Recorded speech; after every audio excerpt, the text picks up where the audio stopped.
सभी को मेरा प्रणाम।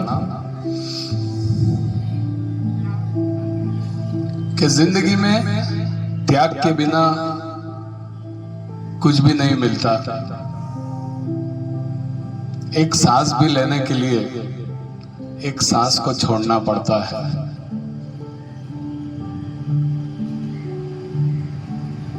एक बहुत छोटी सी कहानी, तिब्बत की प्रसिद्ध कहानी है ये।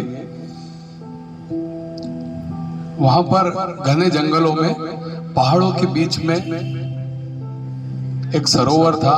बहुत चमत्कारिक सरोवर था। पूरा पहाड़ों से घिरा हुआ, बड़े बड़े पेड़ों से घिरा हुआ सरोवर था और बहुत चमत्कारिक सरोवर था।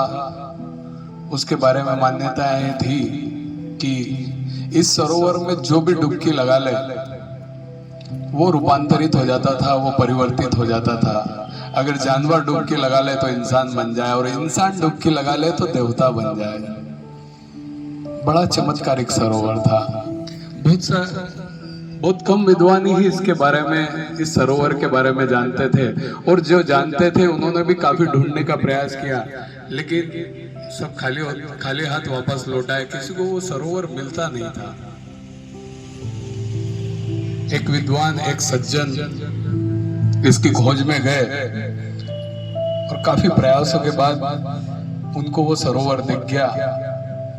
बड़े प्रसन्न हुए, तुरंत वहां पेड़ पर चढ़े और सरोवर में डुबकी लगा दी। थोड़ी देर में देखते हैं कि वो जो मनुष्य जिसने डुबकी लगाई थी वो देव स्वरूप में वापस लौट के आता है, अंदर से दैविक शक्तियों से संपन्न होता है। ये सब एक बंदर और बंदरिया पेड़ पर बैठे थे। ये सब नजारा वो देख रहे थे कि एक व्यक्ति ने डुबकी लगाई और वो देवता बन के बाहर आया। उन्हें बड़ा आश्चर्य हुआ कि यार, हम इतने समय से इधर रह रहे हैं और हमें इस सरोवर की महिमा के बारे में पता ही नहीं कि इसमें डुबकी लगाने से इतना चमत्कारिक रिजल्ट मिलता है। तो आपस में बात कर रहे थे। उन्होंने कहा, आप देरी नहीं करना है, हमें भी तुरंत इस सरोवर में डुबकी लगाते हैं। तुरंत पेड़ पे तो थे वो, तुरंत उन्होंने सरोवर में डुबकी लगा ली। दोनों ने, जो बंदरिया थे, दोनों मनुष्य बन के बाहर आए। बंदर तो था, पुरुष बना और बंदरिया एक सुंदर महिला बनकर बाहर आई। बंदर बंदरिया आपस में बात कर रहे थे कि कितना जबरदस्त सरोवर हमारे बीच था और हमें पता नहीं था, और देखो कितना अच्छा हमें मनुष्य का रूप मिल गया और ये वो। इतने में बंदर कहता है कि एक काम करते हैं, बंदर से मनुष्य तो हम बन ही गए, एक बार और डुबकी लगाते हैं और देवता बन के बाहर आते हैं। तो बंदरिया बोलती है, नहीं नहीं, जितना मिला उतने में खुश रहो, अब ज्यादा लालच मत करो। बोले, तू समझेगी नहीं, तेरे को चलना है कि नहीं चलना है? तो बोले, नहीं, मैं तो नहीं चलना चाहती हूँ। बोले, तू पागल हो गई, मैं तो देवता बनूंगा।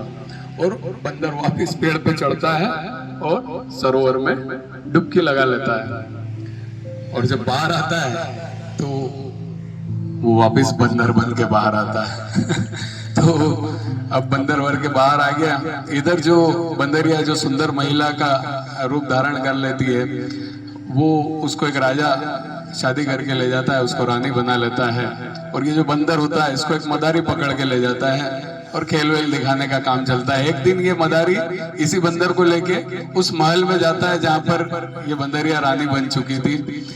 अब रानी को सामने बैठे बंदर देख रहा है और देखकर भी कुछ कर नहीं पा रहा है कि यार, ये तो रानी बन गई और मैं बंदर का बंदर रह गया। तो रानी उसके पास आती है और उसे कहती है कि जीवन में कभी भी ज्यादा लालच नहीं करना चाहिए, अति सर्वत्र वर्जित है। हमारे पास जो कुछ है, देखिए, एक समय के बाद हमारे जीवन में सेटिस्फेक्शन, संतुष्टि का आना बहुत जरूरी है। अगर वो हमें नहीं मिलती है, संतुष्टि हमें नहीं मिल पा रही, तो हम कितना ही भागम भाग करें, कितना ही आजा आजा आजा करें पैसा, दिन भर जीवन भर दौड़ते रहेंगे, लेकिन कभी भी हम उन चीजों का मजा नहीं उठा पाएंगे, लुत्फ नहीं उठा पाएंगे, आनंद नहीं उठा पाएंगे।